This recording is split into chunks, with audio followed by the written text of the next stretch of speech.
we go. Truly Kayfabe for the December 16th.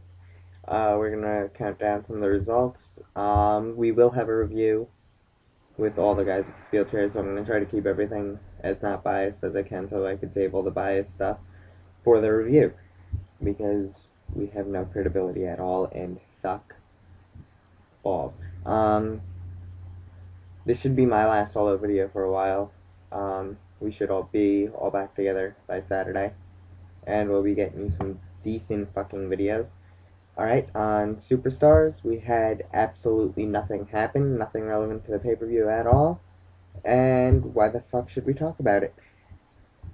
SmackDown saw Batista go over Ray in a street fight, putting Batista over as more of a heel, and helping them to go strong into their match.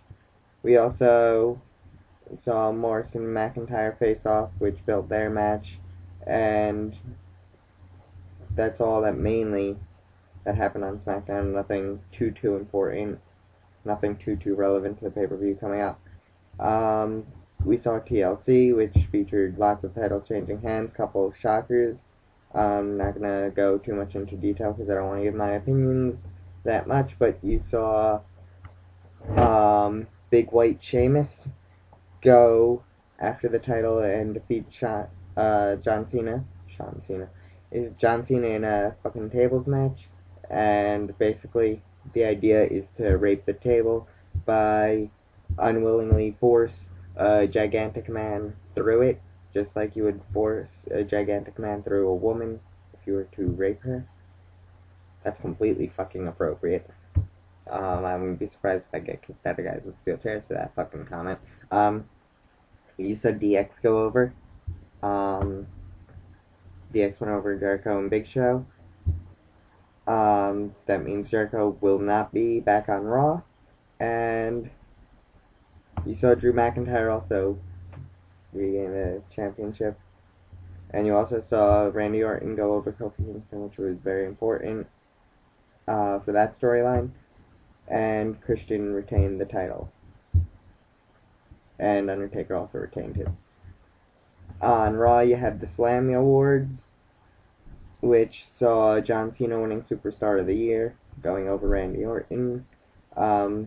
Special guest host was Dennis Miller, who, he was funny, but he also had quite a bit of screw-ups himself. Really fucking blew it, I think. What did he call the game, Triple H? He called him something else that clearly wasn't his nickname, and that pissed me off a little bit. What else? You saw Michael Cole's throw up winning the Oh My Slammy Award. Let me see if I can pull up the Slammy Award results, actually. And I'll get those to you. But a lot of the matches were extremely short. Who else went over big time? Jeff Hardy won for most extreme moment with his SummerSlam match.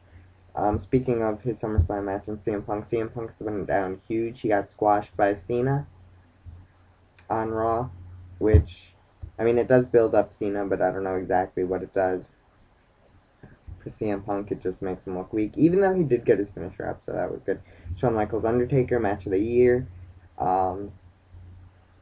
which is flat out match of the year. Shawn Michaels challenged Undertaker to a match at WrestleMania 26, which I don't think it'll happen, but it's very good. They also teased that Bret Hart possibly guest hosting, maybe the January 4th show. Hopefully, we know they need something huge for the January 4th show.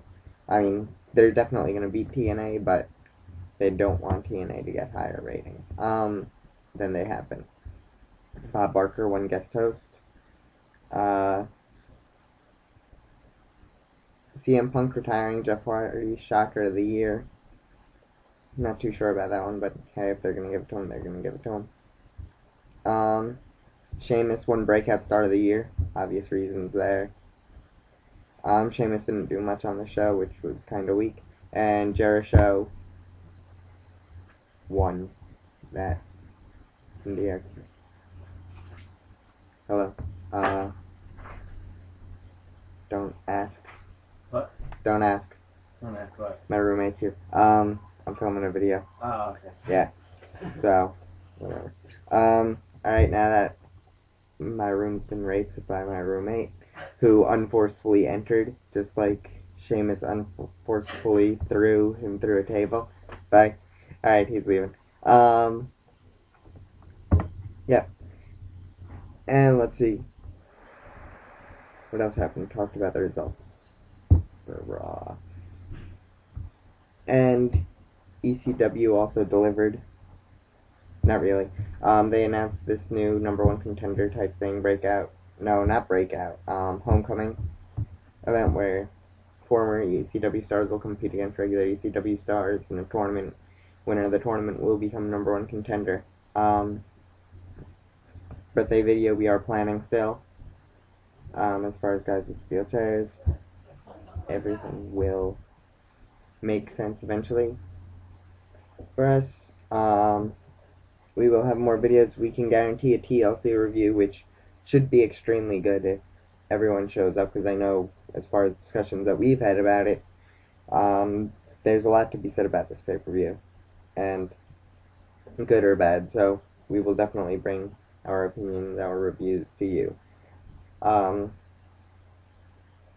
That's all I really got for now. This has been truly Kayfabe.